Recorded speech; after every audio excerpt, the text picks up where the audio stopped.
This will go on to Kampala. The launch of the construction of the standard gauge railway line marks a pivotal moment for the country and for the region, with the railway line touted as the solution to the region's transport woes. For instance, the new railway line has the capacity to ferry 4,000 tons of cargo as opposed to 1,000 tons of cargo ferried by the current railway line. The new line will also run a commuter service that will ease transport across the country with a capacity of 960 passengers on a one-way trip.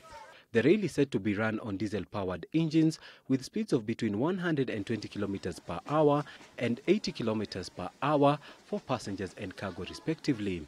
This will contrast radically with the current train speeds of 70 kilometers per hour for commuter services and 60 kilometers per hour for cargo. This is not an East African project. This is an African project. Please try as much as you can to get supplies from local companies in those counties, get employment from local young men from those counties so that they can be part and own this process. This is a significant and important step in the development of our country and the growing of our economy. Then came the question of the involvement or perceived segregation of Tanzania from major East African community flagship projects such as the LAPSSET project and the railway line. That by any design, we are trying to isolate our friends in Tanzania.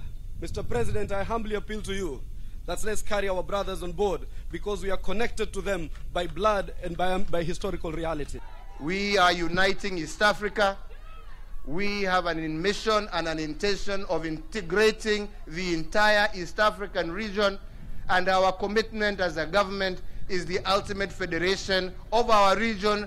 The hurdles that had earlier dogged the project, such as questions over the tendering process and the alleged single sourcing of the contract to Chinese company China Roads and Bridge, were quickly dispensed with.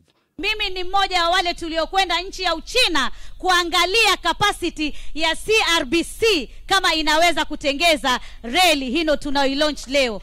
And indeed they have that capacity. The launch of the standard gauge railway line to my left marks a departure from 100 years of history embodied in the old railway tracks. This new standard gauge railway line, it is hoped that will power Kenya's economy well into the future, uniting it with the rest of East Africa and the wider African continent. For Citizen TV, I'm Githaiga in Mombasa County.